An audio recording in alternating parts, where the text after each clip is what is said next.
Comprehensive nonsense. Comprehensive nonsense. Comprehensive nonsense. Comprehensive nonsense.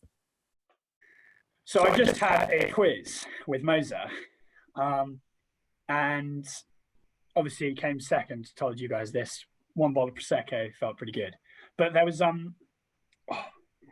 question that I thought leads down pretty interesting avenues. So I'm just going to say it out loud. It was, what's the loudest animal on Earth? So you had lion, howler monkey, blue whale, and sperm whale. Emma, you've had a clue for this today. Sperm whale. So, Well, it depends. Depends. Sperm whale. Singular animal or multiple, right? Or does it single animal? No, as in a sperm whale literally hunts with sound, so I'm going to go sperm whale. Vanessa knows. They can cause cephalopods. No, they're not cephalopods, is it? Giant squid, right? Cetaceans? No, it's cephalopods. Yeah. So it's not just giant squid. And giant squid they do, but giant squid are big enough that they can't blast them like this. It's more like cuttlefish or smaller squid. Cuttlefish in particular, because they've kind of got this bone, whereas squids don't. But the sound can cause the inside of the cuttlefish to vibrate so much that they explode. Wow. It's like they're that powerful. And they can also divers when they be clicked, because the click is like the whole front of their head is basically like the sound starts at the front, it goes back, there's this big like satellite dish bone that bounces the sound and focuses it towards the target, and they like detect by sonar location. So that's like them sensing you out. So if you're diving with them, they'll like basically blast these sounds at you, but the sounds are so powerful that you feel like you're like the energy bouncing inside you feels like you're being like, it almost feels like you're being cooked. That doesn't sound fun. Yeah, I mean, it doesn't last that long, because once they've worked out what you are, they kind of stop. Because but yeah, I mean, I say that I've never experienced humans, do they? No, we tend to have like loads of like tanks on our backs filled with like compressed air, and we don't have all the right proteins and stuff compared to a big giant squiddy boy. Yeah. Right. That's something they could like. I would have thought they'd be on to like weaponize. What? I mean, they've already made pretty good sonar still, but like what? Cooking people with sound? Hey, but like, yeah. You need the water to travel through, right? Yeah, I think you'd need it. Only sort of works in a aqueous medium. Don't they have like whistles you can blow that can really mess with the head of like the youth? The youth. Yeah, but that's to do with pitch, not loud. That's like a sound cooking. That's to do with pitch. No, I know what Sil means. So basically, these things in them, they have like around supermarkets and stuff. Sometimes they develop because when you get older, your hearing range decreases. Like so you can't hear as high a pitch when you get older. So what they do is that younger people can hear a certain pitch, and this means that they can have this certain pitch playing, which means that the older people won't be able to hear it and are fine. But it means that youths loitering around like the supermarket and stuff won't do it because they'll be annoyed by the sound. I thought they used that for like squirrels and animals in groups. I didn't realize they used it for kids. Yeah, they have them. That's quite sad.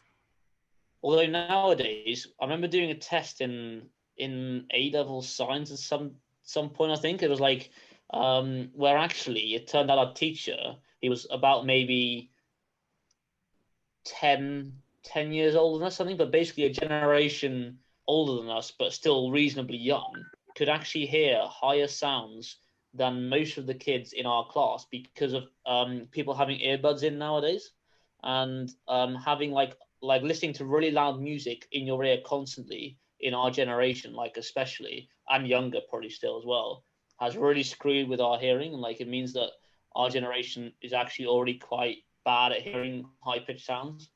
Yeah. Just a little interesting tidbit for you there. Maybe I won't buy my first headphones if I get the job. First headphones? You've never owned a pair of headphones? I've managed to borrow some for extended periods, but I've never actually had one myself. So I've had like headphones for like a holiday where I've taken them and I've been able to go on the train or like a bus or something and been able to listen to stuff. But I've never had them by myself. I've always had to play out of the phone speakers or out of the computer speakers. Really? Yeah. The only time I've ever noticed it be like a real problem is on family car journeys. Everything else, you can kind of, if I want to listen to a podcast, you can just kind of prop the phone up next to your ear by like filling it in, like in a bit of clothing or something. It's like, it's a little bit awkward, but it's fine. But on a family car journey, if you don't have headphones in, you either have to listen to your parents' music or you have to talk to your parents. And talking to parents is actually quite all right for the first hour and a half. But after that, then it becomes a bit dreary. And then they whack on BBC Radio 2. And I'm just like, please stop. Yes. The quality radio, BBC Radio 2. There's nothing wrong with Radio 2. Mine always go for the classical music, but the thing is with classical music is that it's got really, really quiet bits, so they turn the volume up loads, and then suddenly it has a really loud dramatic bit, and the whole car just shakes, and it goes through your headphones. It's not. I in my driving lesson. I don't know if I ever mentioned this before, but it was the day before my first driving test, and it was with implying there was more than one driving test. Nice. Yeah, there's been two, but the day before the first one, with a horrible driving instructor that I had, we weren't getting along, and I was really tired and really just worried about the test. And he whacks up classical FM to a god knows volume, and it's playing some sort of Beethoven symphony or whatever. And suddenly there's this massive shock, and we're on the A road, and I completely lost it. And I kept going in to like turn the dial down, and he kept going back in to turn it back up, to be like, no, I want this on this volume. This is me. I was getting so pissed off. That's probably why I failed my first one, to be honest. Hey, this was your driving instructor during the test? It was during my lesson the day before. That's surely that's just terrible, like driving instructing. Surely, like it's up to the driver, like how loud the music is, and it's pretty bad. Yeah. That's awful. I was not happy. I mean, the thing was, I was like, I'm the driver. I don't want this on or this loud, and he was like, no, we're having it on this volume, my way. Wow. Sometimes they get Radio 4 on instead. Radio 4 I can get behind, because also their taste in Radio 4 is the same as mine. It's like if there's an interesting talk show on, good. If it's the Archers, fuck off. But like that's okay, because then I can listen to that, and that conversation is, typically quite interesting. But it's when it's just the same. Like, some of the music on BBC Radio 2 is good. Like, I do like old music sometimes, but some of it is just of its time, and that's not my genre at all, and my eardrums are bleeding. Please stop. So that's the only time I've really felt like I've missed it. Plus, if I'm on like a holiday, like if I'm on a plane, I don't need... Sometimes it's quite nice to do a bit of people watching, but also like the DS exists, so... Zelda. Yeah. Or like a book or something, but obviously DS is superior to a book. I can say that. My sister just got the new Nintendo Switch, and she got the new Zelda game as well. Shut up, Sil. I don't want to hear it. It's not fair. I'm buying one. I've still never actually played Zelda. Oh, Zelda's so good. I had it on the Wii though, which is a bit unconventional. Yeah, I've heard. No, we had some good ones. Which did you have? Twilight Princess or Skyward Sword? That was amazing. And then Twilight Princess probably got like 2/3 of the way through, and then I got a bit old. What do you mean you got old? There's no such thing as too old for Zelda. I moved on to other things and then didn't ever get back to going back to it. You didn't grow up enough. Yeah, fair enough. Yeah. I think she played too much Guitar Hero. I played so much Guitar Hero. No, this was actually pre-Zelda days. It was Guitar Hero. Yeah. I was, to be clear to any of the listeners, I was actually joking. Obviously, there are plenty of books out there that on a pretty on par level. Now, just stop. What are you reading at the minute, Rob? What am I reading at the minute? Yeah. Very slowly. This Hassan got it for me. Dune. What's it about? I'll read the blurb. Dune is the finest, most widely acclaimed science fiction novel of the century. Huge in scope, towering in concept, it is a work which will live in the reader's imagination for the rest of his life. It seems to me Dune is unique among sci-fi novels in the depth of its characterization and the extraordinary detail of the world it creates. I know nothing comparable to it except Lord of the Rings. Ooh. Yeah, I've heard it's incredible. Is this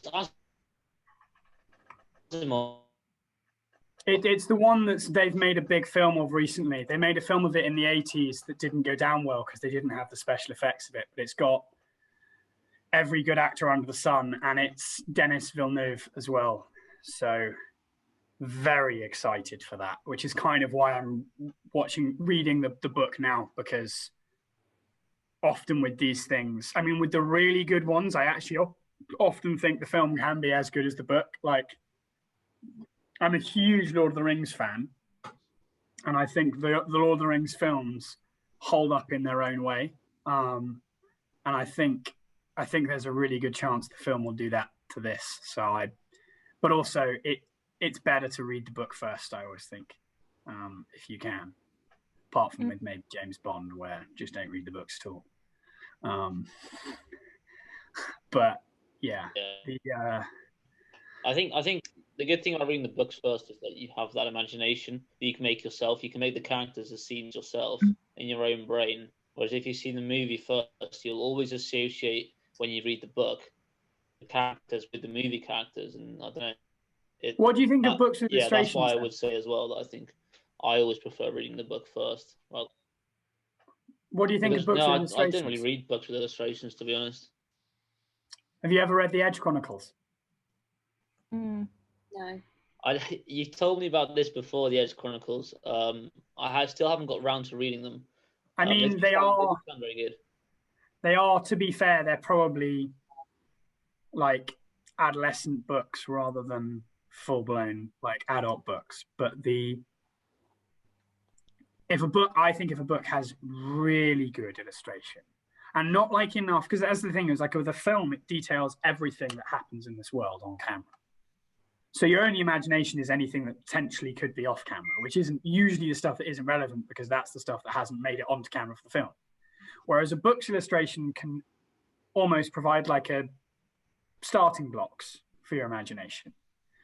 And if it's a super complex world like The Edge, which is this totally wacky fantasy world, these really beautifully drawn, and they're not colored, they're just line drawn pencil illustrations in the book, are just, they really enhance it for me. So I think there's something to be said for having your imagination kind of piqued in certain ways. But yeah, no, I agree with you. That is very much a good thing about reading the books first. Have you ever come across an exception? What, to reading? What? To all of you, have you ever seen a film that's topped reading the books next? Oh, James Bond. Yeah, I've never really read James Bond, but I would say I think I think I've read part of a James Bond that's just awful, or like it just wasn't as good. Well, yeah, I I wouldn't think go James so Bond. far as to say they're awful, but they're definitely not as good as the films. They're a bit dry. I just don't think they're my type of book as well, which doesn't help. I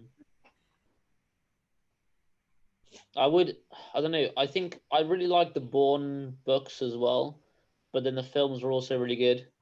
Bourne have books. Yeah, they were based on books. The books are really good, really good. They're very long.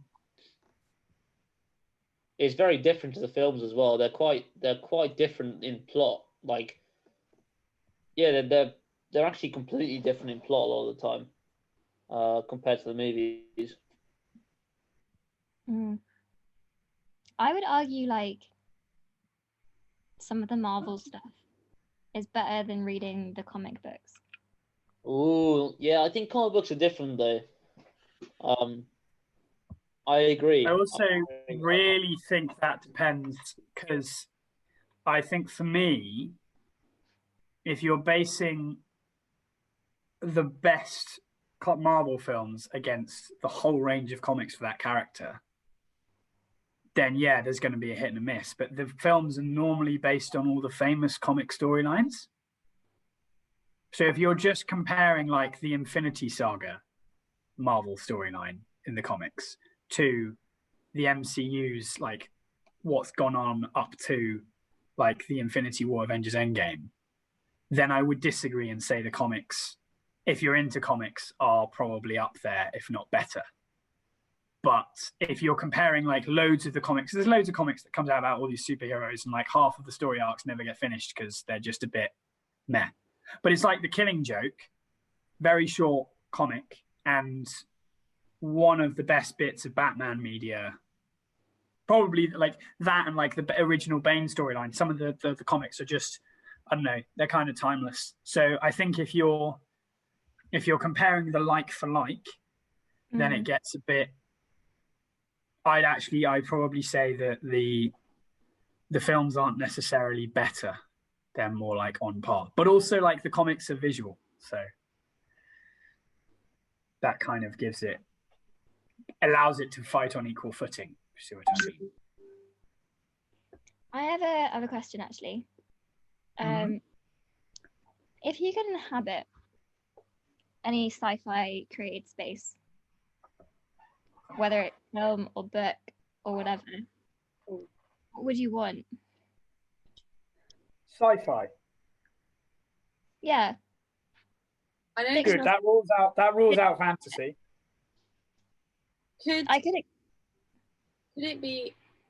So I was thinking Avatar world, like before the guys came in. I don't know if that's sci-fi there. It's probably not. Bye, Rob. Did you upset him? Probably. You're really wrong. Why am I wrong, Rob? Tell me. Avatar is a fucking travesty.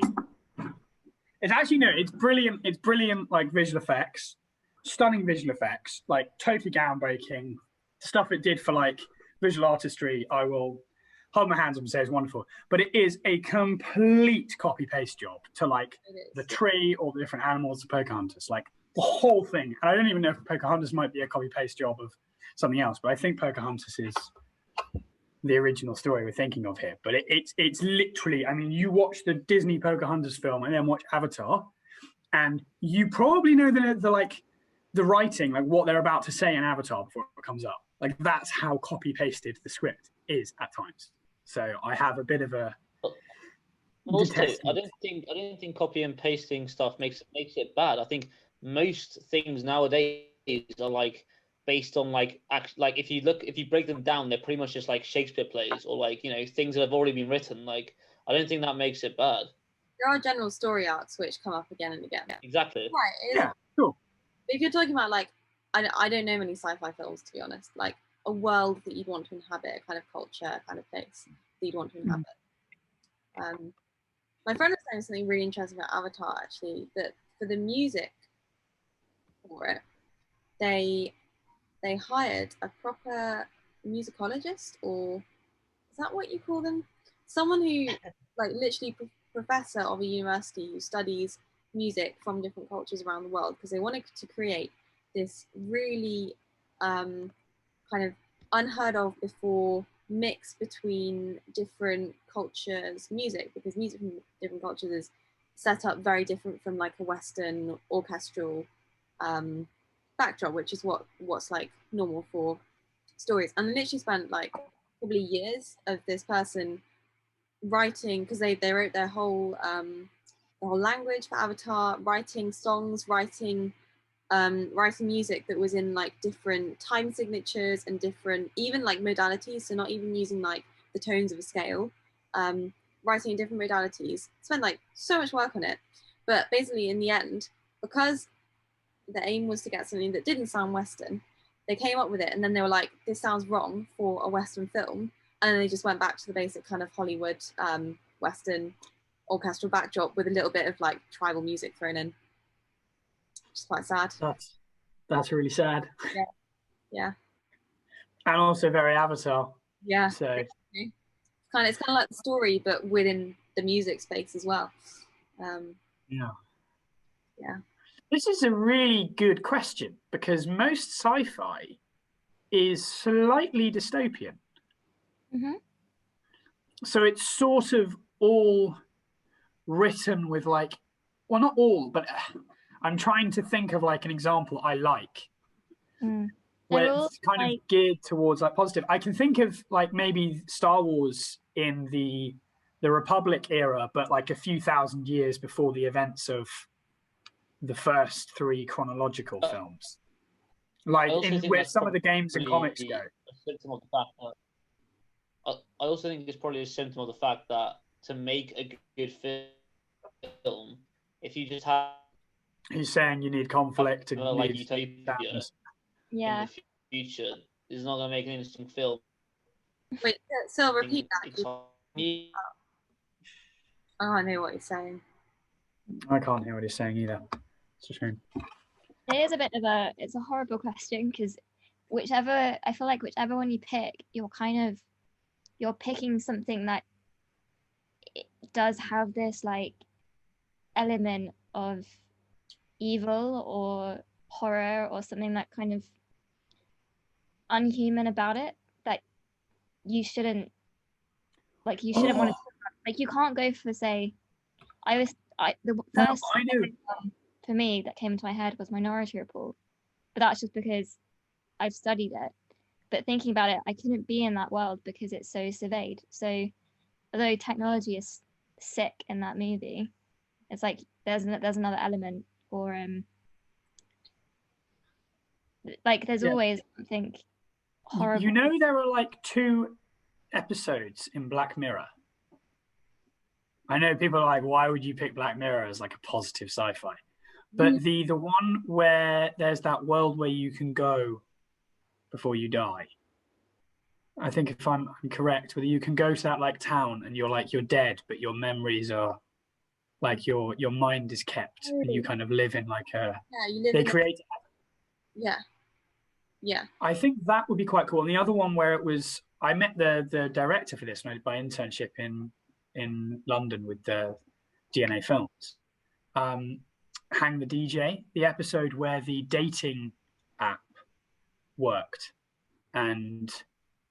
but the thing with that is it's like kind of lowest common denominator. Like it's the least bad of all the options I can think of. It's certainly more pleasant than living in the Hunger Games or a lot of these other 1984. I'd much rather live in a world where everyone was kind of assigned a perfect date.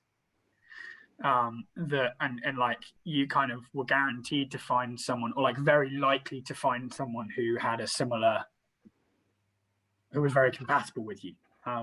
Because even though like we joke around, I really don't think that there's much issue with any of our dating lives. I think there are plenty of people. There are plenty of people I think who potentially never find someone or have very tumultuous love lives, which can be quite damaging for both them and kids.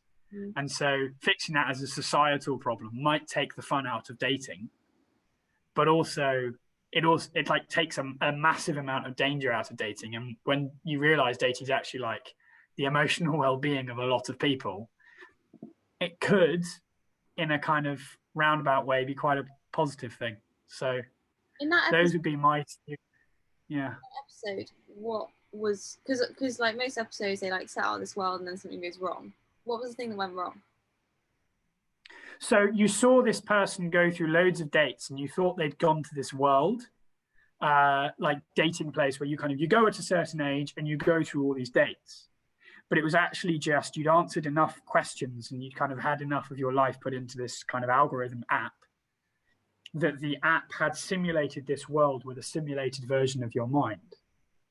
Oh. And the whole thing was watching the simulated version of your mind go through infinite years of dating with all the other people on the app until it matched you up with the perfect person. And then it showed at the very end, it just kind of zoomed out. Like you think you're zooming out of this island, then all the lights come on and it starts zooming out into like the wires, and then it zooms in at like the phone screen. And it shows this person meeting the person who we've just seen him have like a whole happy life with in the versions of their brains on the app. And he goes and meets her for the first time in a bar and then shows them, like, they're going to live a long, happy life because they're perfect for each other. And it's already tested it. About this. Mm-hmm. Does the guy taking this test, does he remember all the millions of dates that he's been on to figure out who it is? No, it's a simulated version of his brain. It's not him. He literally puts it in the app. The girl puts it in the app as well, obviously, because they need to know her brain. And they both go on, simulated versions of the brain, go on all these dates, and then comes out, which I think would be quite nice. Right. Obviously, there are ethical questions with regards to whether the simulated versions of their brains count as individuals themselves and how well they're treated. But no, I don't think the problem is that. I just think that because you've got two different realities going on, because as soon as in that simulated version he goes on a date with whatever, like you change whatever you do, he'll be a different person after that. And no, but they what do you mean? As in kind of like we've had this conversation before, like at what point throughout your past life were you a different person? And arguably you could say to each second or whatever infinite amount of time. Every time you go out on a date with someone, you're a little bit of a different person after. Like all these things interact. Yeah, but I mean, I guess they start each like series of dating with a new other individual on the app. They start from your answers, right? And that all happens in a very short space of time, and they immediately come up, not immediately, but very quickly come up with an answer for you. So it's like, it's like extremely likely. I think it even had like a data statistic in the app, which obviously in the TV show, which they can obviously make up to be as ridiculously high as they want. It was like 99.5% likely to hear 100% match for life. But like, I mean, you see, what is it, like 50% of marriages end in divorce nowadays? So I mean, that is potentially a social problem, and fixing it with one piece of technology is quite nice as well, because it's not too far sci-fi different to what we have now. It's a nice idea, but I don't believe it would work, I think. Oh no, I don't believe it would work either. But if I was to go to any sci-fi world, that wouldn't be a bad one. I feel like it's kind of like you've gone to this computer and computers printed your perfect person, and then it's almost, it feels like you're locked into, right, that's it now, like almost like you have to be in that pathway, and that's how you respond to it as well. Yeah, which would bother me, because I'd be like, am I following the right, like, he must stay with me, am I following the right path? I don't think you're forced into following the computer, right? But at the same time, yeah, I guess obviously there are drawbacks, but if we're talking about perfect sci-fi world, I'm just trying to think of one that isn't. Again, it's the one I think is least bad rather than one I think is amazing. Yeah, I'm trying to think of one that's like great. You've got an answer, Zoe? I really don't. I should have thought of one before asking that. I'm gonna look this up, see if someone else has answered this online, because I'd be intrigued by their answers. What do I think of recent sci-fi movies I've seen? Yeah, I haven't watched enough sci-fi in general, I don't think. Or even our famous sci-fi movies. Star Wars. I did recently watch that, Utterly Unconvinced.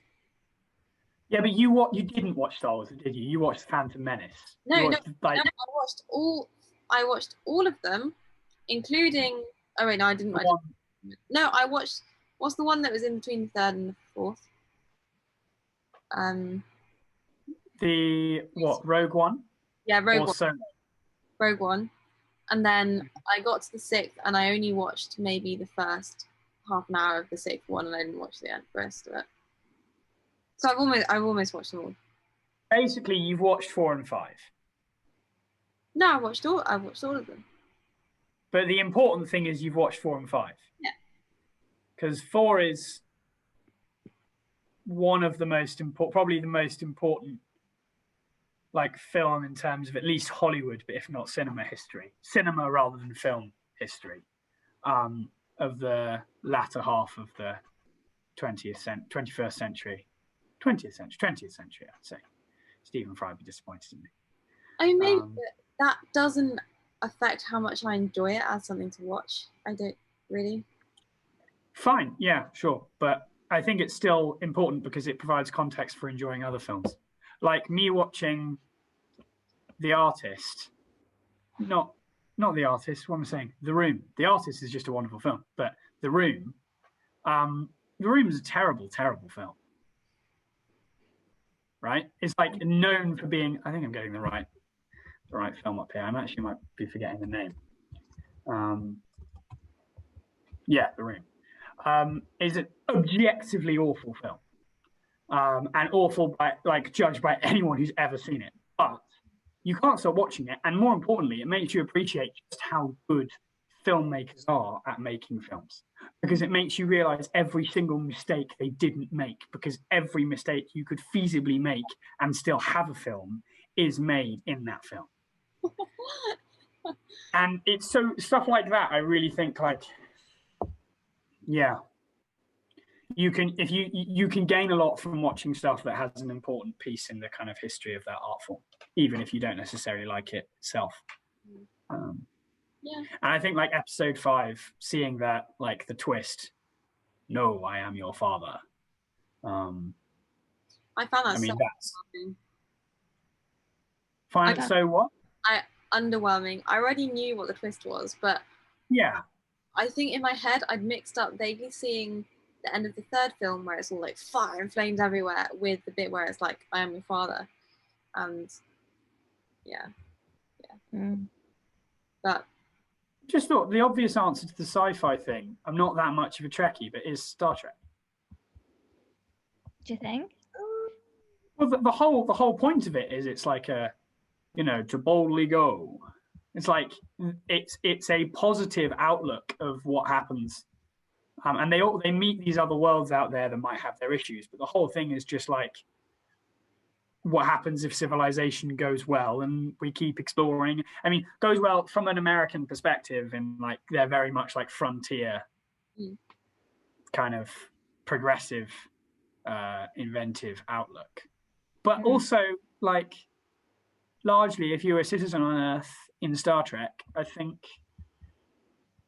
your life is no worse and potentially better than it is these days. I don't know whether I'd want to be an everyday citizen though. I think if I was going into Star Trek, I would also want to be in head command or something. Well, that's the same with any sci-fi, isn't it? It's just an added layer of when you go into these worlds, are you just an everyday neighborhood citizen, or are you going in as a one of the figures, or near the figures? What's going to make it interesting? I think I always assume what role would I, as I currently fill in this world? And I think being like a scientist or researcher in Star Trek and being on, because I'd be on a ship similar, probably not quite as cool, but similar to the USS Enterprise, as like, the ship's biotechnician. So probably, but it would still be like a super cool world to be in. Yeah. I mean, by that logic, I could choose Inception and be the architect of all these new worlds. And then also meet Leo DiCaprio and fall madly in love. And of course. X for doubt. That's a good point, though. Like I guess you've got to think about where you're at now or headed, and then what that looks like in these new worlds. Yeah. Mm. Yeah. Because we're not all, if I was going to be in Star Wars, you can't just assume you'd be a Jedi, because I am Leia. There are very low odds you're a Jedi. Because obviously, like that would be super cool, but like if I could be a Jedi, then I think being a Jedi in like the High Republic would be a pretty awesome life to lead. Like the whole thing is like action packed, but also on like a quest for self-enlightenment, and you get to see all the different areas of the world while keeping the peace. Like it's everything I could want. It's traveling, it's like long-term happiness, job satisfaction, and you get to wield the fucking lightsaber. Yeah. I don't know whether you guys ever did this, but I used to fantasize quite a lot about being part of worlds like Divergent or Hunger Games, and just being like a young girl in those situations and being put into clans, and like, what would I be? Yeah. Did you, Emma? Obviously when you're both of those Hunger Games, Divergent have like a female lead. So obviously when you're reading it, you're like, what would I do in that situation? Or how would I respond to this sort of oppression in both of them? What would I do in the Hunger Games? Would I survive?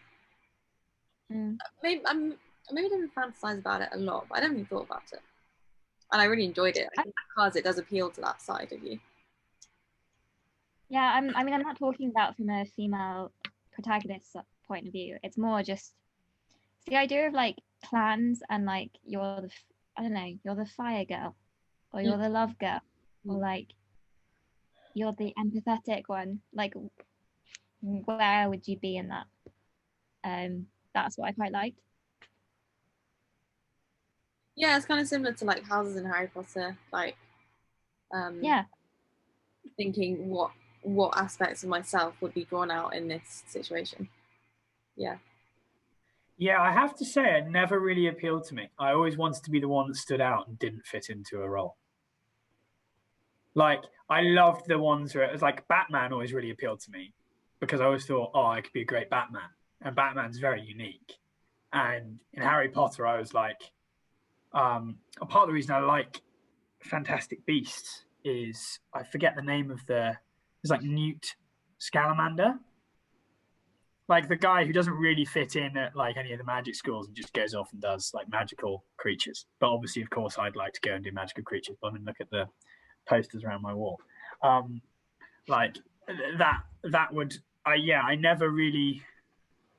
And again, in like Star Wars, it was always like the Dark Jedi who kind of ran off and flirted with the dark side, or like the Mandalorian who'd kind of spurned the Mandalorians and went off and just decided to be his own bounty hunter. That was always kind of what I found most exciting in sci-fi. I never got my sister wanting to go online on Pottermore and finding kind of I mean, she's mad into Harry Potter, but I never got wanting to find out which house you were in Harry Potter.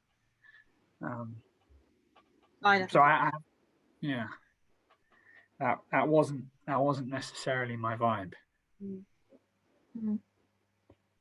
I mean, side note, you can disagree with this, Rob, but I would argue that in best portrayals of Joker / Batman, it goes at the top, Dark Knight. Be careful where you tread. Okay, yeah, we're cool.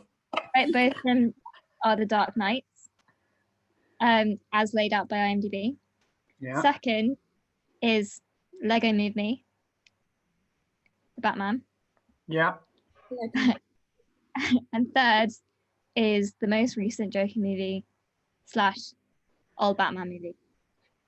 Who plays the Dark Knight in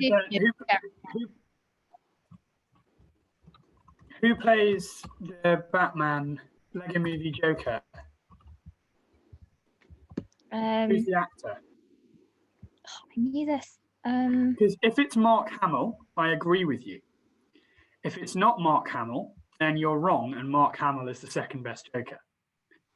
It is voiced by Zach Galifianakis. Galifianakis. Yeah. Yeah, it's got to be. I'm sorry, it just absolutely has to be Mark Hamill, who it's his best role, and he plays Luke Skywalker, but it's far and away his best role is the Joker, especially in.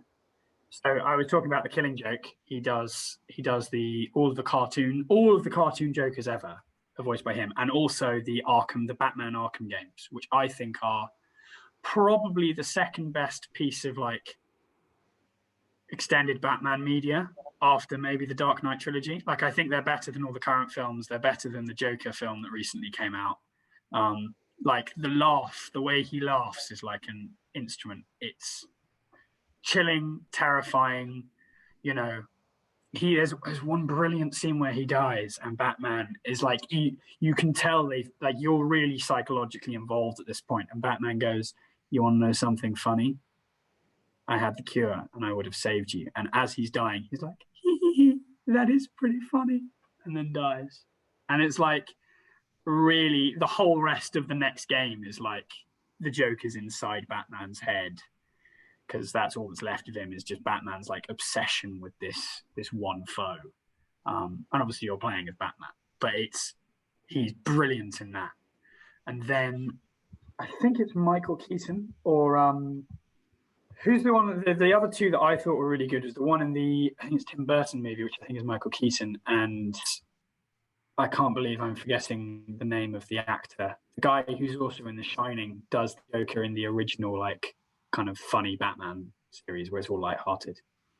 Who is like literally one of the most famous actors of all time. He's also in One Flew Over the Cuckoo's Nest. People will be listening to the podcast going, "You're a monster." Yes, I know who you mean. Yeah. Who's in The Shining? Yeah. Nicholson. Yeah. Yes. That one? Yeah. Yeah.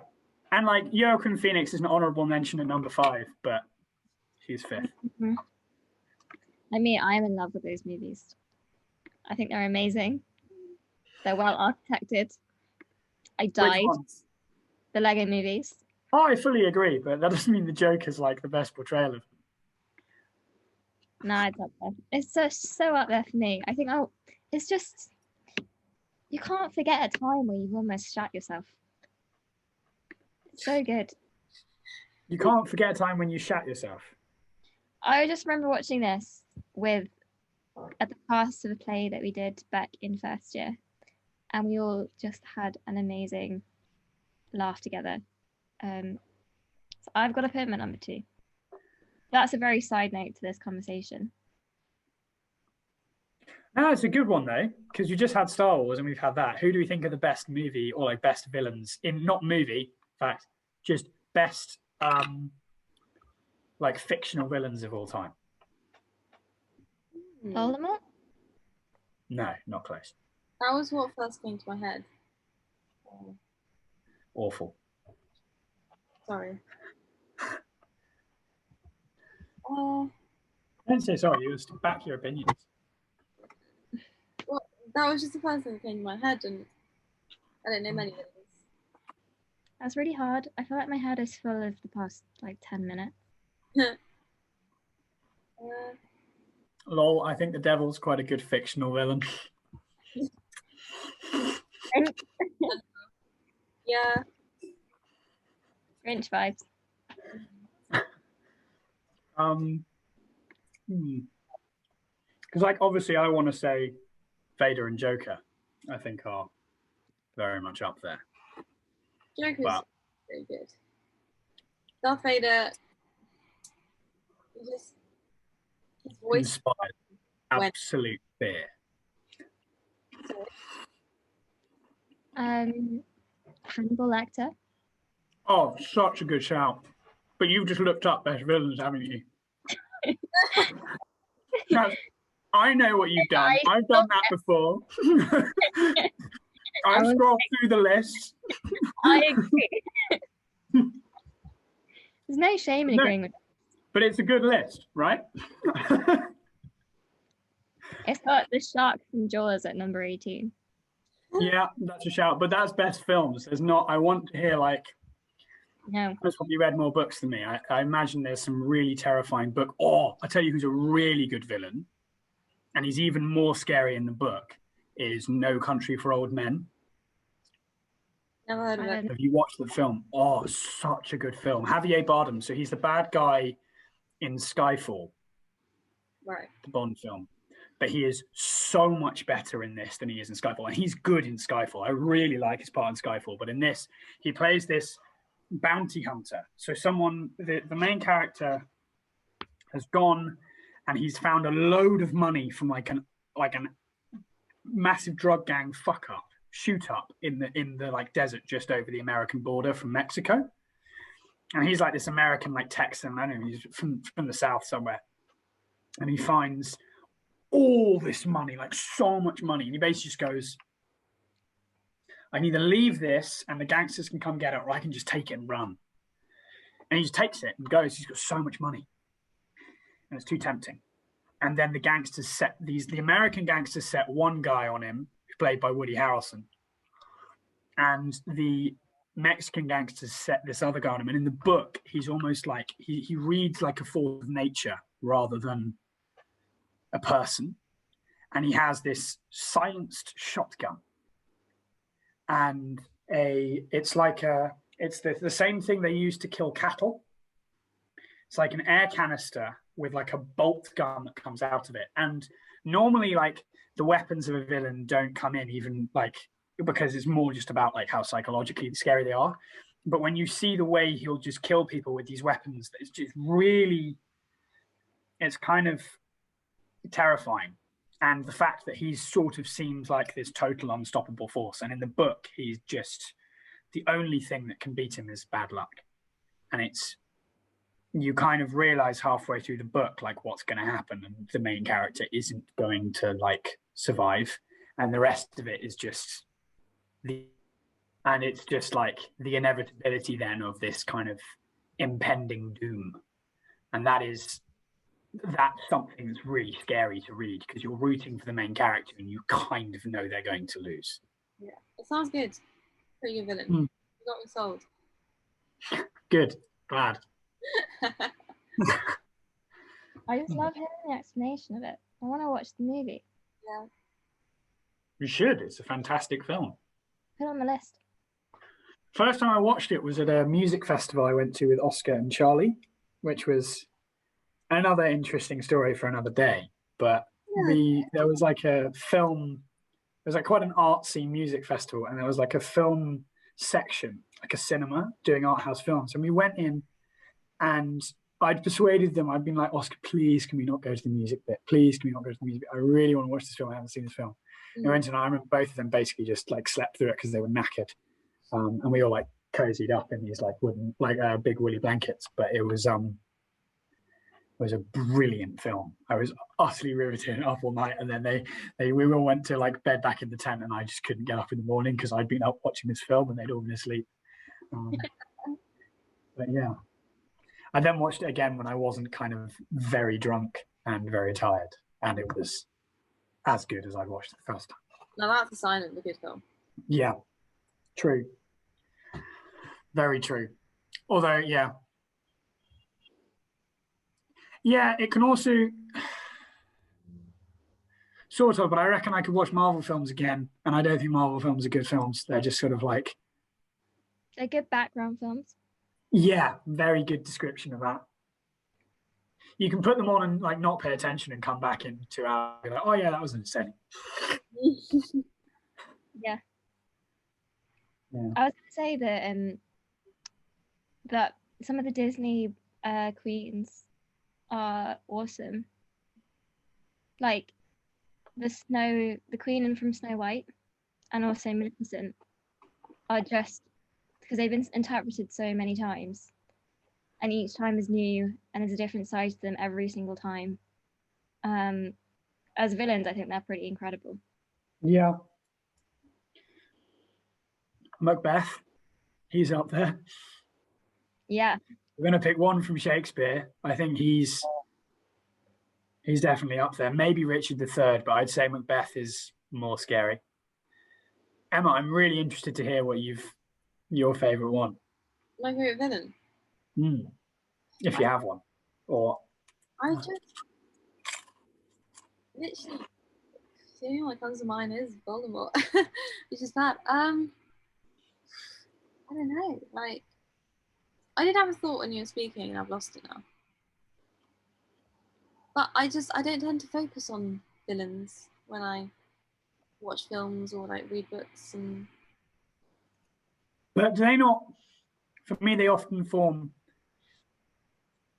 like a large part of what makes the main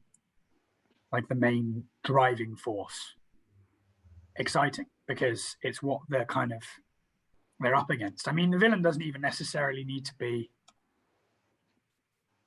the primary obstacle, or even if it is the primary obstacle, it doesn't even need to be a person. But like, I often find like the antagonist kind of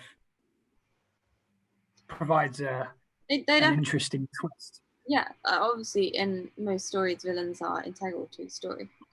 Yeah, I just can't think pluck any out of thin air kind of mind-blowing thing, really. Well, what's your favourite book? Harry Potter. Yeah, it has to be as a series. And my favourite film is How to Train Your Dragon, so that's not much help either. Yeah. Yeah. I don't have a refined taste in films, I don't think. Although there was a really good film that I was thinking about during this. I can't quite remember what it's called, but I've only seen it once, and I think I only watched half of it, but it was still really good. And it was about in the favelas in, I think, Rio de Janeiro. City of God, brilliant, such a good film. Yeah, absolutely amazing. Yeah, I was trying to think of the villain in that, and I thought it was just like the gangs, but the way that was shot, like told through the little boy's his story, that was a good film. Incredible. And I think there's a villain in that. He's like at the beginning, he's quite a young gangster, but you quickly see him rise up and he's super violent. He starts imposing like martial law on the favelas in a really, really cruel way. No, that's a. But like, what's your second favorite book after Harry Potter? Once you've included the.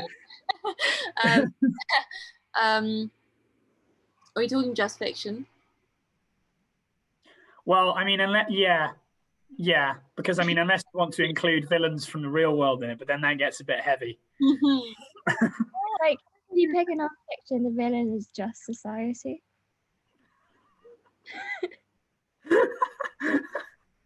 Cry. Sad but true. Yeah, that's my favourite villain, actually. It's a good one.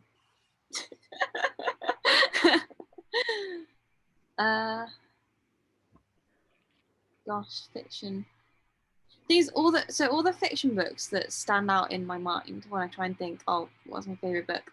They are the ones that I read through childhood or maybe like early teen years. So there was another series about like an assassin princess, and it was very fantasy and that kind of thing.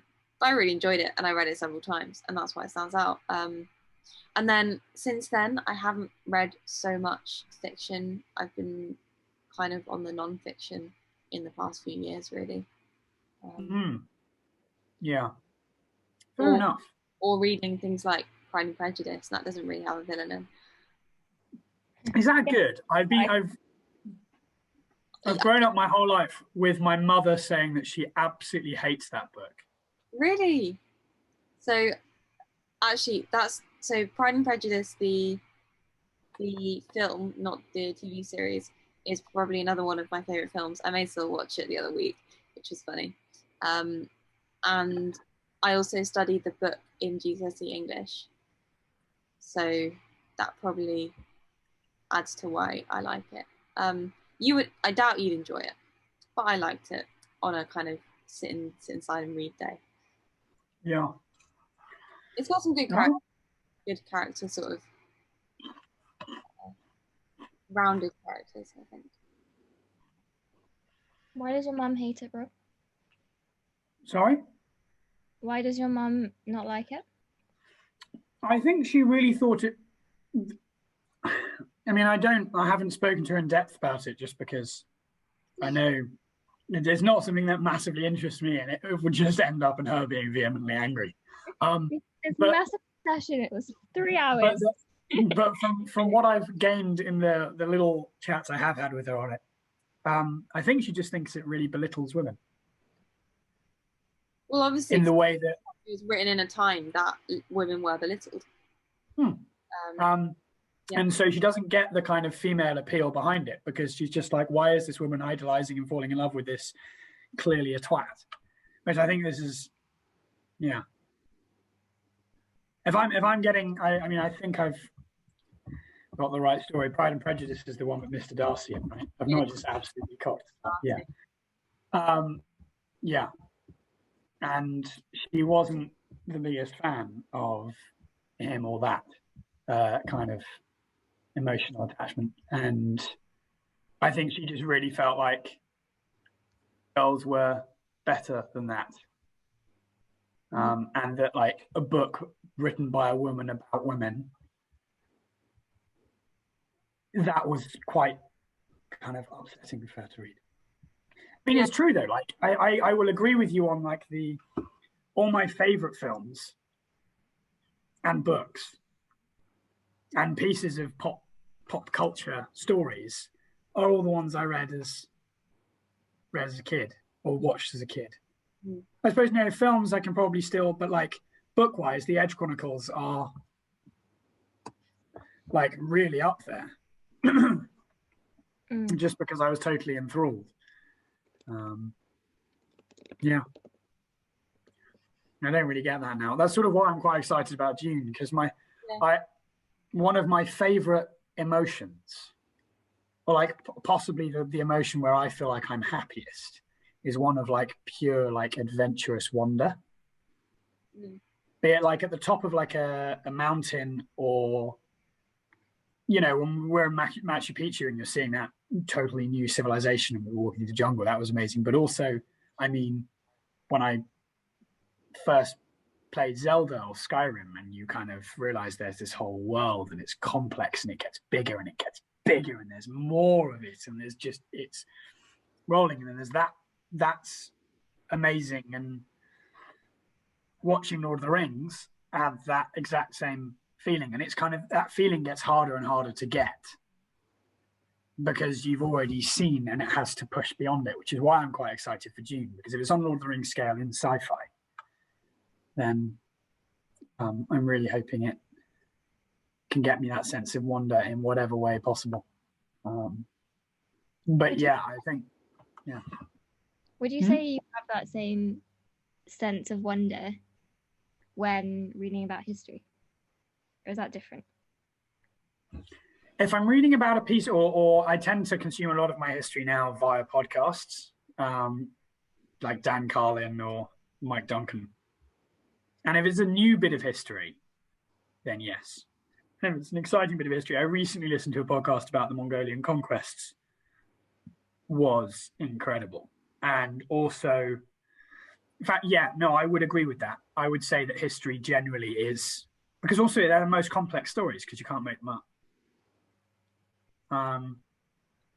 Like my favorite quote, I think, of all time is "Inveniam viam aut faciam," which is what Hannibal said. It means I will find a way or make one, with a bunch of elephants at the foot of the Alps. and then he marches them through the fucking Alps and then beats Rome. And you're like, okay, that's cool. And stuff like when you read that or see that for the first time, there is definitely an element of, or even like the third time or the 50th time, there's a big element of wonder there. The amount of times when we went on do you remember the walking trip? I don't know if you guys, you probably were aware we did this, me, Sil, and then Jack and James went on a walking trip around the Alps in the summer of first year for like 3 days. And the amount of times I must have pissed them off by being like, wow, Hannibal walked elephants through here. Shut up, Rob. Shut up, Rob. We've heard enough about the fucking elephants. But yeah, definitely, history definitely pulls that off. Going places pulls it off. Climbing tall buildings pulls it off as well. Yeah. Where do you think the cutoff point is? For what? For that sort of historical joy. Like what time in history? Yeah, like do you just kind of get to World War II and then you're bored, or is it just transcend? I've spoken too much about this with you. Because you pretty much hit the nail on the head. I think after that it becomes too the 1960s becomes too recent. No. Okay. No, there's nothing kind of mysterious or wondrous about that, because you can just go and talk to someone about what actually happened. Whereas finding out about like the invasion of Troy is like, you can read the writings of someone who read the writings of someone who heard the story told. And the writings that you're reading have been translated, and some of the meanings being lost in translation. So it's like pure, like it's myth. You know there's some truth in there, but it's myth and it's legend, and that's super exciting. And also like World War II, the amount of like complexity and the stories and the stakes. Like part of what makes Lord of the Rings so much better than The Hobbit, the films. I mean, the books I love The Hobbit, the book, but the film, I think part of the reason is actually just like the stakes are so much higher in Lord of the Rings. If The Hobbit fails, it's a fucking treasure hunt. No one gives a shit. Whereas if Lord of the Rings fail, the entire world falls into darkness. Like that's and after World War II, it all becomes a bit too kind of controlled, and the major stakes are too high that no one's really willing to risk them. Because if you start playing at the major stakes after World War II, then nuclear war, game over, checkmate. That's just kind of, I don't know, a bit more dull. Yeah, I mean, I've also probably given away I'm probably more interested in military history than the rest of it. Yeah. Whereas with like sci-fi or fantasy, I'm probably more, I can like, like the Edge Chronicles, there is conflict, but also the first 2 books are set in a university of cloud on a floating rock. That's cool. And they have these big sky galleons that are flown by being built around these floating rocks, and they have to get Frax crystals, which are solid lightning, which is the only thing that's heavy enough to allow you to control why the rocks keep flying up and down.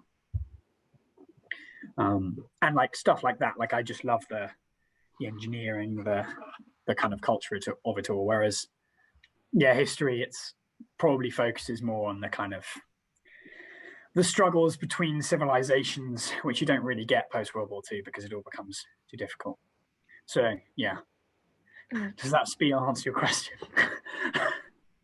How is it supported by cloud?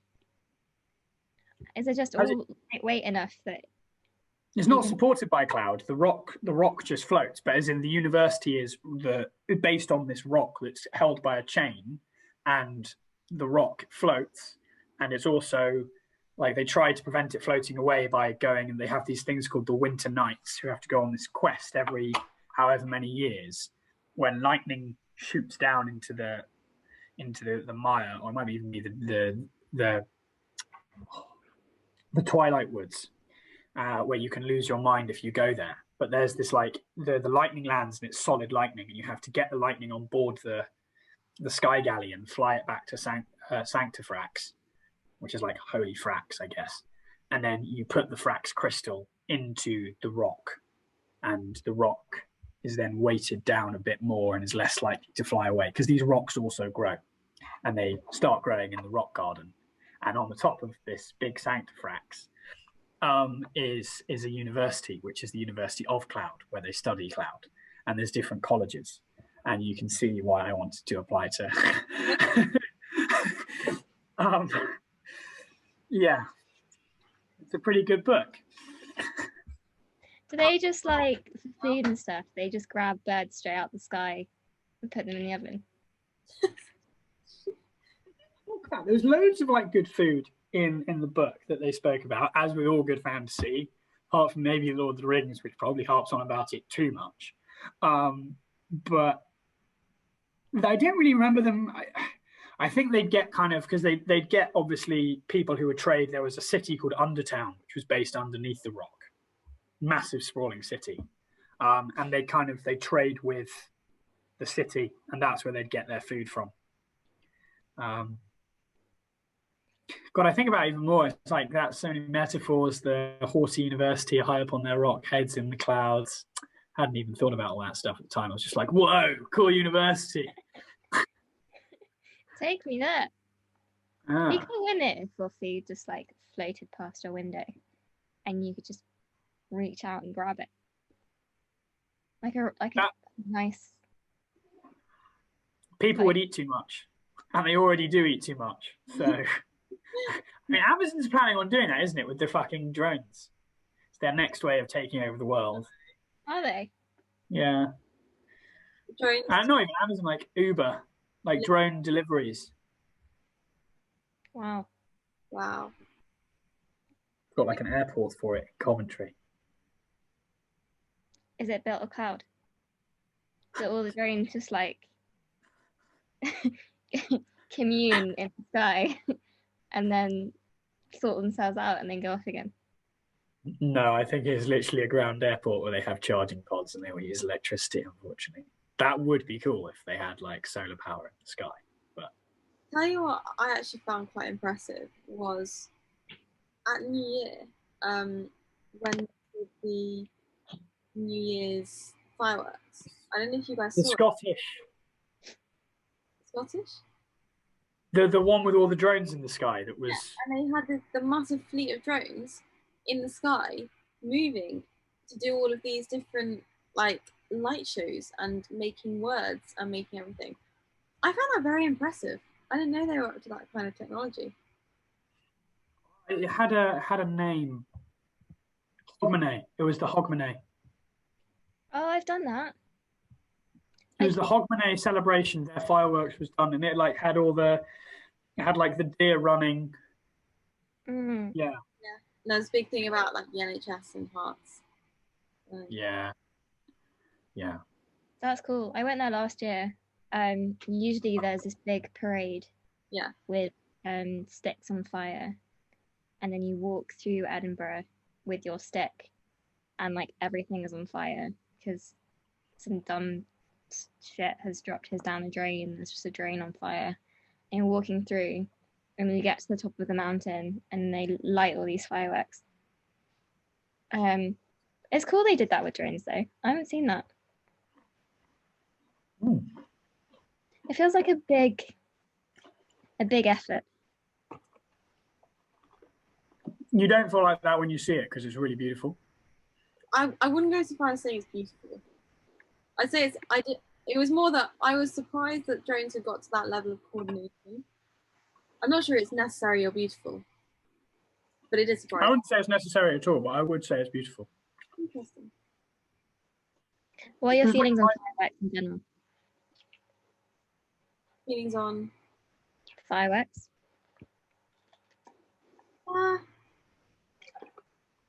I guess same as everything. Like, I don't know enough about what they're made of actually, but I suspect there's chemicals in them. Therefore, not behind them. They scare a lot of animals, dogs especially, and farm animals. And yeah, I could live without them, I think. So they're cool to watch like once or twice, but you do kind of get tired of them. And the other thing is, you always want to see bigger and more. If you're looking at the positives of them, obviously having big explodey things go up into the sky and create loads of smoke and artificial light and weird colors is going to have its own drawbacks. But I remember as a kid it being absolutely magical. So we used to go on holiday to Nice.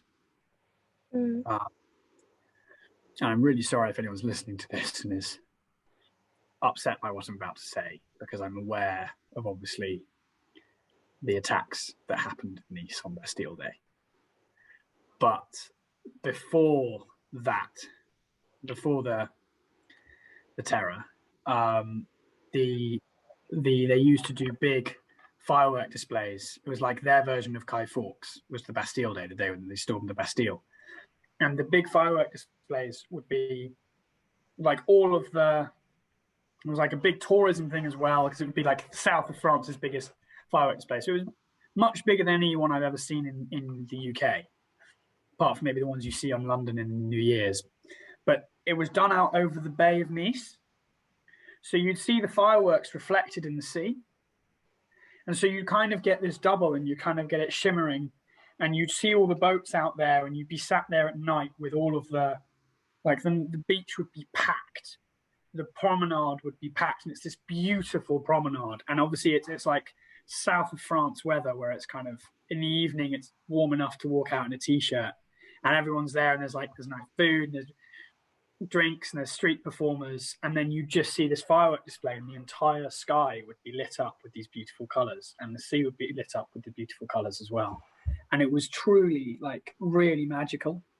And after that, funnily enough, every firework display I saw on Guy Fawkes Day in the UK was just like, where can I get like the hog roast afterwards? I'm not that invested in fireworks themselves. But yeah, I think they do have their pluses. But I think it's sort of go big or go home. And a lot of the time people don't go big or go home, and you just sort of have a lot of pyrotechnics that is quite problematic and can fly into a house and explode in a house, or go off while someone's sitting on it because that's funny, or terrify a load of animals and lead a bunch of nasty chemicals in the soil where they land. So pros and cons. Yeah. Having said this, yeah, I think you're right. Go big or go home. Because I remember a few years ago we went to it was like a castle fairly nearby. It was in summer, and it was a fireworks show. But they basically got, I think this is the way to do it. They got 3 companies to come and do. It was like a competition between the 3 companies of who could do the best fireworks show. So we got 3 incredible fireworks shows, like one after the other. And everyone was like sat outside on this sort of sloping lawn outside a castle with a lake. And it was like, that was pretty good. But like you in Nice, nothing's going to live up to it. That's where kind of competition actually does produce. I really think that is a genius way of setting up a fireworks display, because you know you're going to get value for money from everyone as well. Definitely. I'm not sure. Whoever set that, smart. Yeah. Very smart. But also different fireworks, like the Ferris wheel ones, the ones that are close to the ground, rubbish. The only ones I like, if they're big and they explode high in the sky. Thank you. Lots of them done in concert. Well, maybe like the old crackly one, or like the glowy glittery ones. Fine. But like the ones where it's just kind of like a Ferris wheel on the ground. Yeah. I've seen that. You see that once in your life, And then once again, when you have kids and you get to see your kids see it for the first time in your life, and that is all. I mean, nothing beats the joy in a little child's face when they see fireworks for the first time. It's like just something special about that. Mm. Or when they go down. The other one is when Christmas Day, when there's a little kid in the house and you get to see them opening the presents and they really think, oh, Santa. yeah. Again, that's great. it's like the books. You grow up in that sense, but all in one day you just before. What are you gonna do? Mm-hmm. Then you have to actually go climb a real mountain to get the all. Yeah. Oh, I was looking up, just because why not? I was looking up like coolest mountain names today. There are some really cool mountain names out there. I was thinking this because, so my boss at the moment is out ski touring on Mont Blanc. There's no lift, so he's having to walk up from his chalet up the whole mountain every day to ski back down. So like a little bit jealous, but also happy to not be skiing right now, because if I was going to go ski touring, I wouldn't mind taking the lift up a little bit and then starting once it's all sort of flat. Maybe ski down first before I have to walk back up again. But I was thinking like Mont Blanc, the White Mountain. I mean, obviously, it's, Mont Blanc doesn't sound as good when you only understand English, but that's what it means. It's such a good name. And then I was thinking like, well, yeah, the mountain's cool, because Mount Doom is like the one you initially think of. And I always thought that was a really cool mountain, Lord of the Rings. And I started thinking, no, real life mountains are really like well named, like the Matterhorn, Nanga Parbat, Annapurna.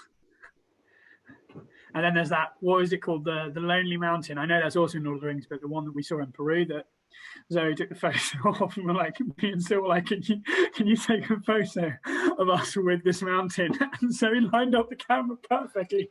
So me and Sil were in front of the fucking mountain. And it just looked like we'd taken a photo on a completely flat plane. We're like, oh, great photo. Wait, where's the fucking mountain gone? That moment still makes me die. And then we all got back to the bus, and Emma had been like, "Whoa, have you seen the chart of all the different magical effects tea leaves can have?" Yeah, it was an awesome tea. It had so many different. And then Sil was there like, "Oh yeah, no, this one's really good for your immune system, and this one cures cancer, and this one, turns you into Superman." And I was like, "Yeah, cool, I believe this." It was, I would maybe say it was up there with the top 10 cups of tea I've had in my life.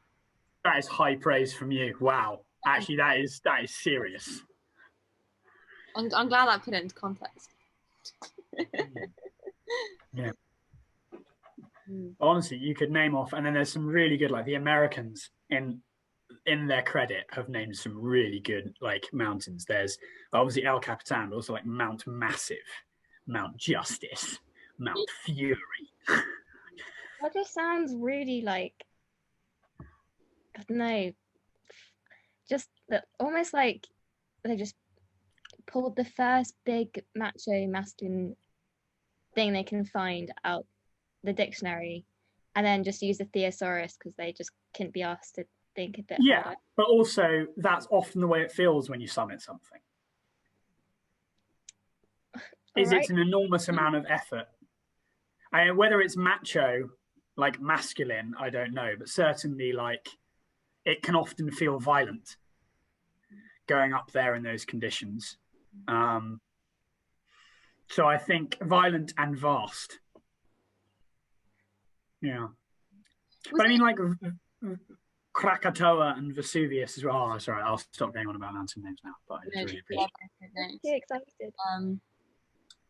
If you're talking about mountain names, would you know maybe like last year, it was either in America or Canada maybe, where they finally officially changed the name of one of the mountains, the really well-known mountains, back to the original. New Zealand? Maybe New Zealand as well, but back to the sort of the name that it had with the native people. I'm pretty sure it was in America or Alaska or somewhere like that. A well-known one, you'd know. There's Mount Cook, which is still not really, is no longer called Mount Cook, but Mount Cook was changed back to Aoraki. I hope I've pronounced that correctly to any of our Maori listeners.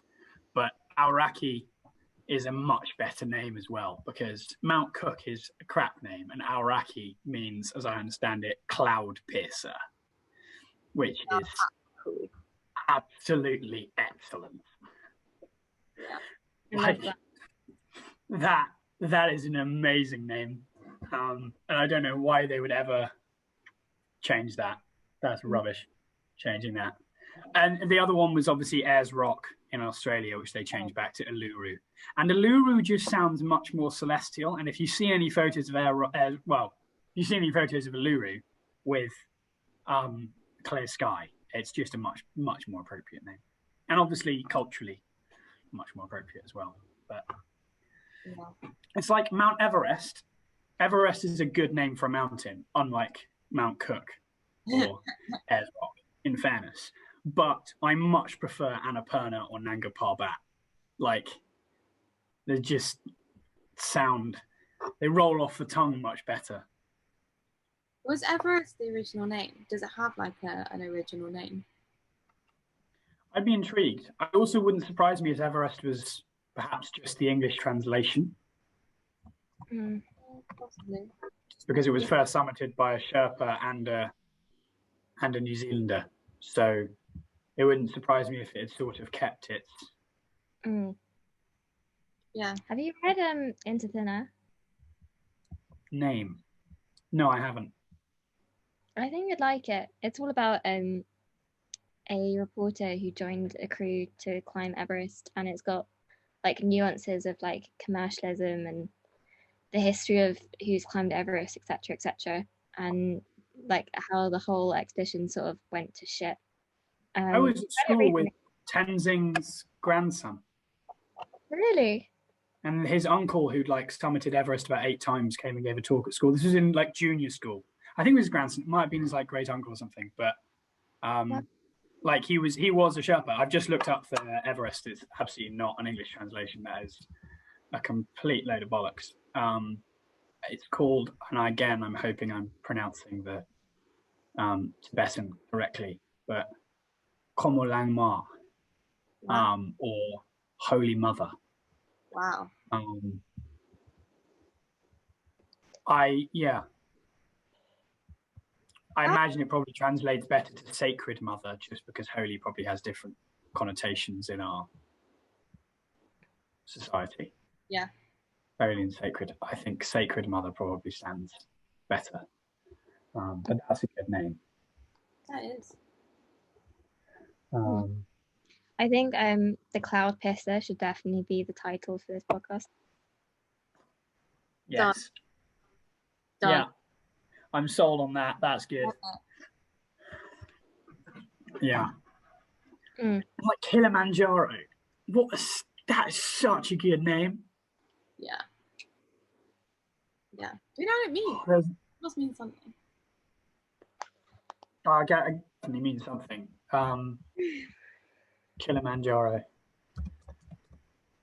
Mount Kilimanjaro. I'm looking this up now. I'm very intrigued. Well, they don't know the origin of the name. Ooh.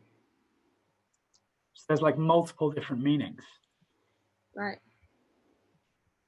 So they think it's like Swahili, but it's older. Like Swahilis have kept that name from an older language. Wow. I think this is me scanning through Wikipedia, so please, if you're interested in this, look this up yourself. This is not me. This is me while trying to talk, also trying to read. So, yeah. That's super cool though. If the name came from like an older language than what exists today. Yeah. I like that. There's also just like mountain ranges as well, like the Himalayas, the Atlas, the Drakensbergs. Mountains, just excellently named things. Tallest mountains in sub-Saharan Africa, I think, or maybe even towards mountains in sub-Saharan Africa. Yeah. South Africa has a lot of them. There's good, like Tabletop Mountain, I think, is part of them, and certainly the Amphitheatre, which is an excellent mountain. The peak is like, it's basically, I mean, obviously the peak will be one particular bit, but effectively the peak is a big circle around like a semicircle around like half a crater, but it's not big enough to clearly be a crater. Right. And like the whole mountain is basically a semicircle. Yeah. It's nuts. That's cool. Kind of like also the inversion of Half Dome. Yeah. But both of those are also great names for mountains. I actually Half Dome wouldn't be good if it wasn't an excellent like descriptor. But it is, so pause off. Yeah. But there are also some bad mountain names. Like, I got to be honest, Ben Nevis. Rubbish. I can kind of, Scarfell Pike and Snowdon are a bit kind of, like, they're not bad, but they're okay. Snowdonia is actually managed to get like its whole area, so that the Welsh have done really well there. Yeah. But also like Yellowstone Volcano. Rubbish. Yellowstone is into it. Okay. You don't think about what it means. But actually, now I've thought about what it means. It's ruined. It was ruined it. Sorry. And all the ones that are named after people, like if I ever at any point in my life summit a mountain, let it be known right now that it is not to be called Mount Ryan. Not that it ever would be, but call it something like Cloudpiercer, please. What about like Mount Pool or Mount Rub? Fuck off with Mount Pool. If it was called Mount, like, I actually genuinely might get my name changed. Like, no one, not even my parents, are not happy with the fact they've called me that. So there's no like loss. I'll still definitely be Rob Ryan, but I might change my middle names. I've considered this. Really? But yeah. It would just be cool to be like, I don't know. Think of all the fun middle names you could have. You could get really fragrant. Fragrant? What would it be? I don't know. You could chuck in like, random shit like Herbert or Octavian or. You would change Paul to Herbert. Why not? I have a good friend from home whose middle name's Edward Herbert. So maybe I wouldn't take Herbert because I'd sort of feel like I'm stealing his thunder. It'd be great if you changed it to one of your mates' names at home. If you like came back from Netherlands and your name was just Oscar.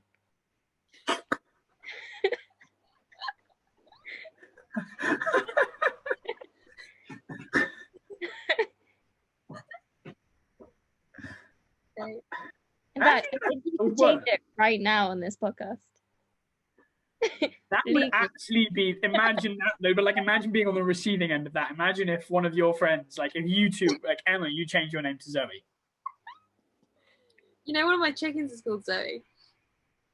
But that's not you. That's the, like, naming like an animal after your friend is cute. Naming yourself, that's weird. Should I do it, Zoe? I think we should change our names. Just swap them over on all our media links just for a little bit and see what people say. That would be quite funny. It'd be a great way to end this though, Rob. Come on. Put in the default application. What am I going to be like my middle names? No. Change Oscar's full name. Change it. But you can't, like, you have to go to an official place to have your name changed. Surely you can do this online. Yeah, you can become a priest online, so it's all good.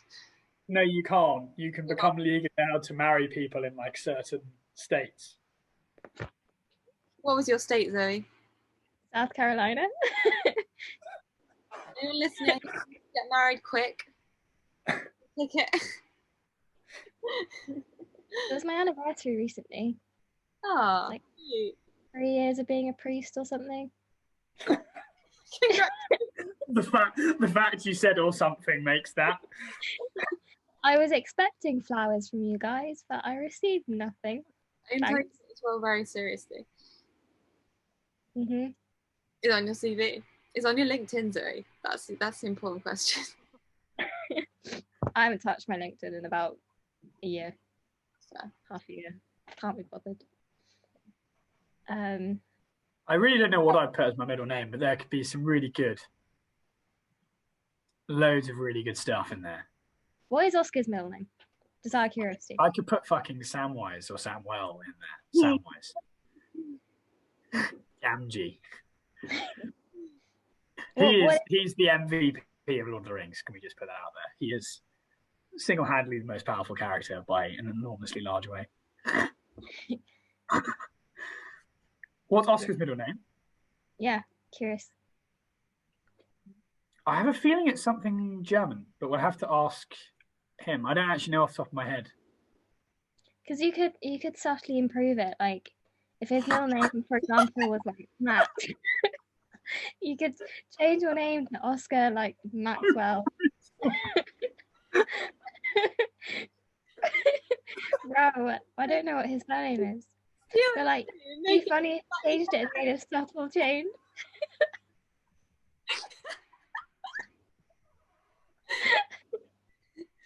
I love it. You know, Sil doesn't have middle names, does he? No, he's boring. I think his brothers and sisters do, but he doesn't. He's just gonna be bothered. That's such a prank. It's like, well, we tried, we did you, and then we realised that was kind of bad, so we improved it with the other kids. Yeah, too bad. His first name is Silas, which is, you know. And his surname is Baunestraut, which is... Pretty cool. I've definitely pronounced that wrong as well. Yeah, you definitely have. But, yeah. Yeah, he's also, not here, so we can chat whatever we like about him. Yeah. I mean, that's the one, like, yeah.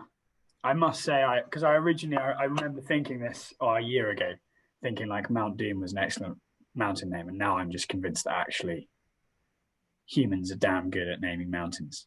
So that's another thing where fiction is definitely trumped by reality. And with that thought, we end this rather random conversation. Join us next episode for a dive back into some deeper topics as myself and Rob hash out the differences, or perhaps how much we have in common between our worldviews, having had time to digest some of the big ideas we covered in the science series on consciousness, reality and morality. Thank you for listening. We hope you enjoyed it.